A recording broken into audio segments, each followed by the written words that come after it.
Bienvenidos a Acho, ¿qué dices? Si las piedras del muelle de Cartagena pudieran hablar, si las aguas de su dársena tuvieran memoria, nos contarían una historia increíble.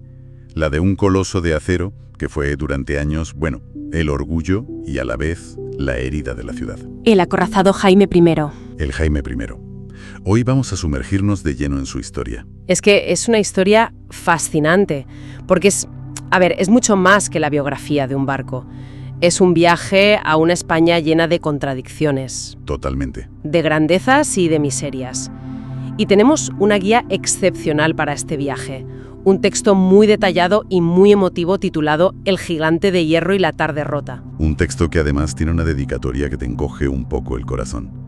A Alejandro, una de las víctimas, que era hermano del abuelo del autor. Uf. Y eso nos plantea una misión. La fuente insiste en que este barco no es solo un barco, sino un reflejo de España. Nuestra misión hoy es, descubrir si eso es cierto.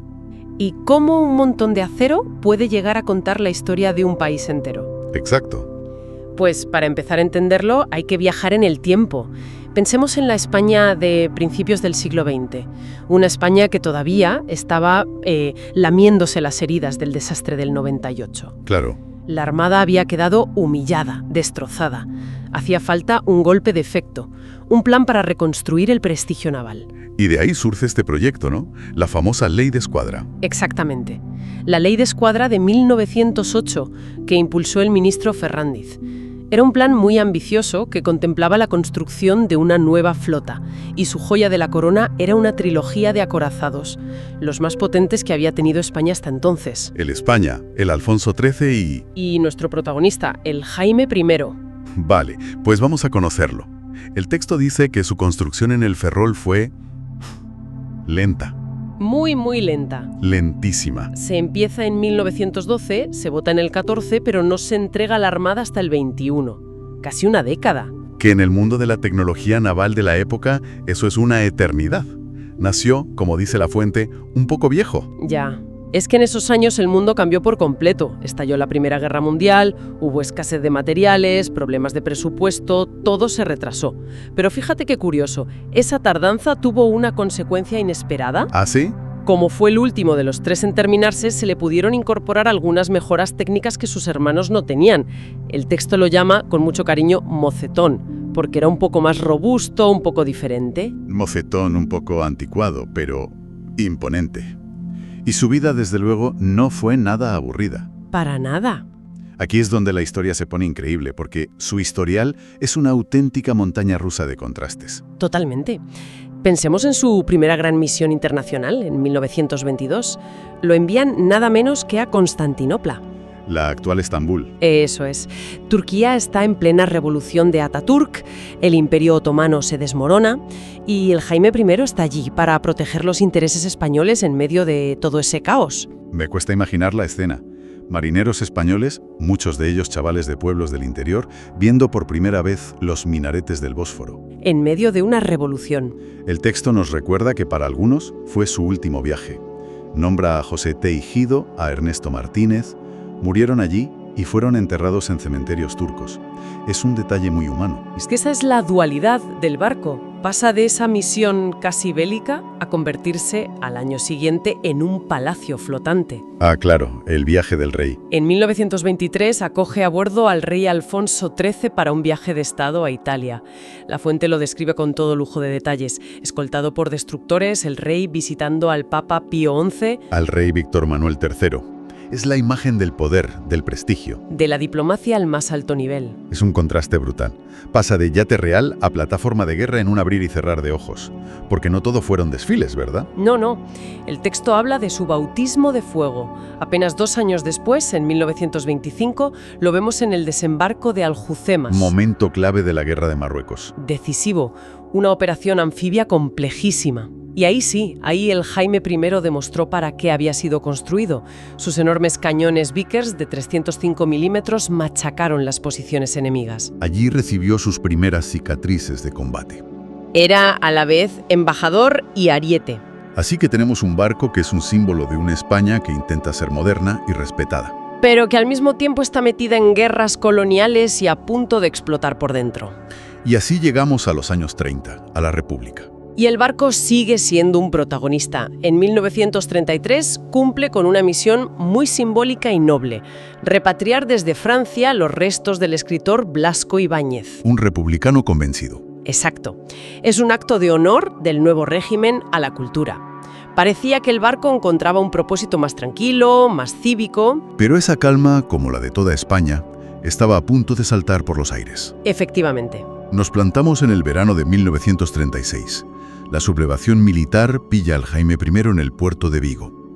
Y aquí el barco se convierte en un espejo perfecto de la fractura del país. Es que el ambiente a bordo tuvo que ser irrespirable. La fuente lo describe muy bien. Una desconfianza total entre los oficiales, la mayoría supuestamente leales a los sublevados, y la marinería, que simpatizaba con el gobierno. Imagina esos pasillos, esas cubiertas, los telegramas cifrados, los rumores, las miradas de reojo. Era un polvorín flotante. Totalmente. Y el polvorín estalló. La tripulación se amotina. Pero, ¿cómo ocurre eso? No debe ser fácil tomar el control de un acorazado. Fue un acto de una audacia increíble. La tensión llegó a un punto de no retorno. Hubo un enfrentamiento directo en el puente de mando. Se oyeron disparos. Madre mía. Murieron varios oficiales que se opusieron al motín, como el capitán de corbeta Aguilar o el teniente de navío Cañas. En cuestión de horas, la marinería, los cabos y los suboficiales se hicieron con el control total del buque. La cadena de mando saltó por los aires. Por completo. Me parece alucinante. De repente, una tripulación sin sus oficiales al mando de una de las máquinas de guerra más poderosas del país. ¿Quién daba las órdenes? ¿Cómo se organizaban? Pues se improvisó una nueva estructura de poder. Se creó un comité a bordo, liderado por un cabo de mar, Antonio Antúnez, y esto es clave. El Jaime I dejó de ser una simple unidad de la Armada para transformarse en lo que la fuente llama un símbolo flotante de la revolución. ¿Con su propia Guardia Roja, sus asambleas, sus reglas? Exacto. Era un arma formidable en manos del gobierno republicano, pero también un ente con vida propia. Y con ese nuevo poder, ¿cuál fue su primera misión en la guerra? Poner rumbo al sur, al estrecho de Gibraltar. Su objetivo era bombardear Ceuta y Melilla para intentar frenar el paso del ejército de África a la península. La principal fuerza de los sublevados. Eso es. Después estableció su base en Málaga. Pero la guerra ya había cambiado. El enemigo no solo estaba en el mar, también venía del cielo. El ataque aéreo. Sí. Una madrugada de agosto, mientras estaba fondeado en la bahía de Málaga, fue atacado por bombarderos alemanes Junker 52. La Legión Cóndor. La misma. Y una de las bombas, tuvo una suerte terrible, se coló por una escotilla de proa justo cuando los marineros subían a cubierta para ocupar sus puestos. Uf.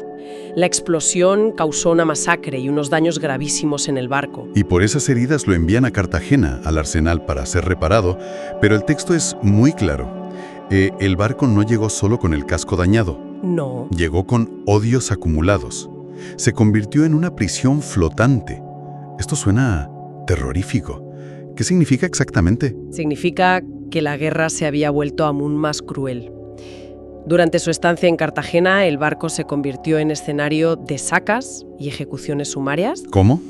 Oficiales detenidos en otras unidades o en tierra eran llevados al Jaime I y asesinados, a menudo arrojados por la borda. El buque que había sido símbolo de la revolución se manchó también con la sangre de la represión. ¡Qué transformación tan brutal! Y en medio de ese ambiente de reparaciones, tensión y muerte, llegamos al día de la catástrofe.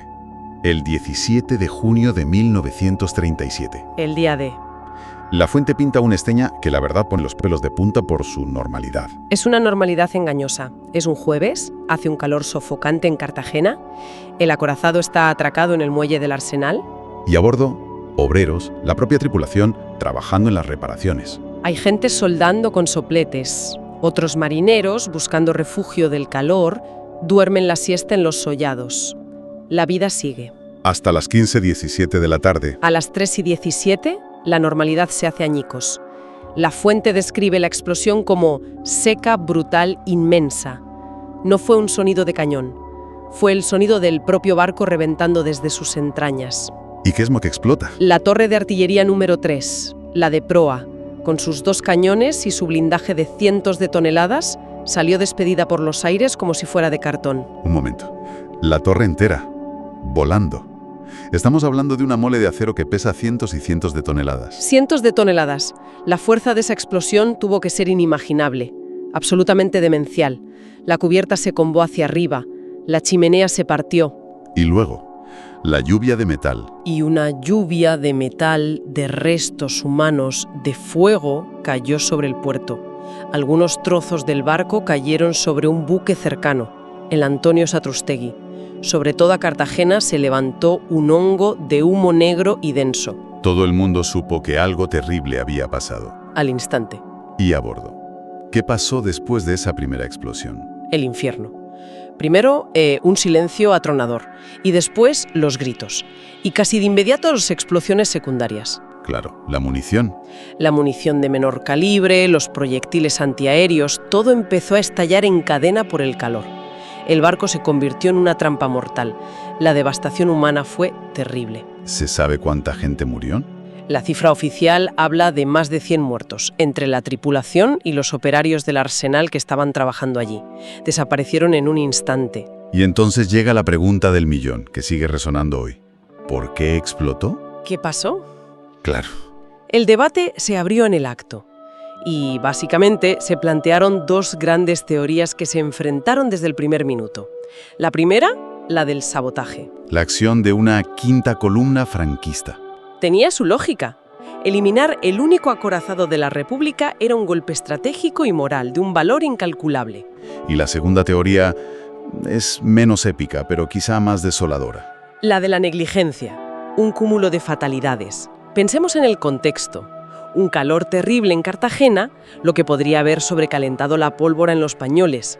Las calderas viejas. Y el factor clave, la imprudencia de estar usando sopletes para soldar en la cubierta, muy cerca de zonas donde se almacenaba material altamente explosivo. Una sola chispa en el lugar equivocado. Y el resultado es el que vimos. Se abrió una investigación, claro. ¿A qué conclusión llegó? Pues la fuente dice que se topó con muros de silencio. Se nombró a un juez, Ricardo Calderón, pero se encontró con el caos de la guerra. Nadie quería hablar. Había miedo y sobre todo había prisa. La guerra no se detiene por un accidente. La verdad oficial, la que se dio por buena, fue la del accidente, la de la negligencia. Pero la sombra de la duda. La posibilidad del sabotaje nunca ha desaparecido del todo. Es uno de esos misterios que se hundieron con el barco. Más allá de la causa, el impacto en Cartagena tuvo que ser tremendo. El entierro de las víctimas. Fue una manifestación de dolor colectivo como pocas veces se han visto en la ciudad. Miles de personas en las calles. Y hubo un intento de canalizar ese duelo. Organizaciones como Mujeres Antifascistas o el Hogar del Marino iniciaron colectas para construir un gran mausoleo. ¿Y se construyó? No. Como tantas buenas intenciones en tiempos de guerra, el proyecto se diluyó. Las prioridades eran otras, el dinero se fue a otros menesteres y el monumento nunca se levantó. ¡Qué terrible! Los restos recuperables de las víctimas acabaron tristemente en el osario general del cementerio, una tragedia anónima dentro de la gran tragedia. Es desolador, que ni siquiera en la muerte tuvieran un reconocimiento individual. Supongo que, como dice el texto, la prisa de la guerra todo lo tapa. Incluso la memoria. ¿Y qué fue del gigante de hierro? El Jaime I quedó semihundido, escorado en el muelle. Se convirtió en un esqueleto de acero oxidado, un recordatorio macabro y constante de la catástrofe para toda la ciudad. Un fantasma. Se fue desguazando poco a poco y finalmente fue dado de baja de forma oficial en 1939, al terminar la guerra. El mocetón había muerto. Al final, volviendo a la pregunta del principio, parece que la respuesta es un sí rotundo. Un barco sí puede ser un espejo de un país. Desde luego. El Jaime I no era solo chapa y remaches. La fuente lo define de una forma perfecta.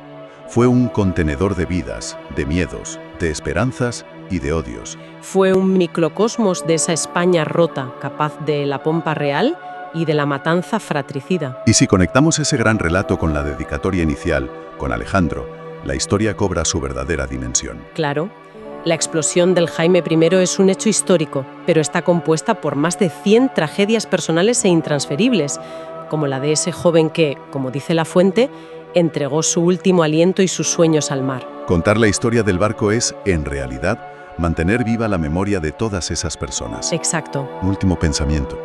Si un acorazado abandonado en un puerto puede contener toda la gloria y la tragedia de una nación, ¿qué historias no contadas, qué ecos del pasado se esconden en el edificio antiguo de nuestra calle, en la plaza por la que pasamos cada día o en los objetos cotidianos que nos rodean?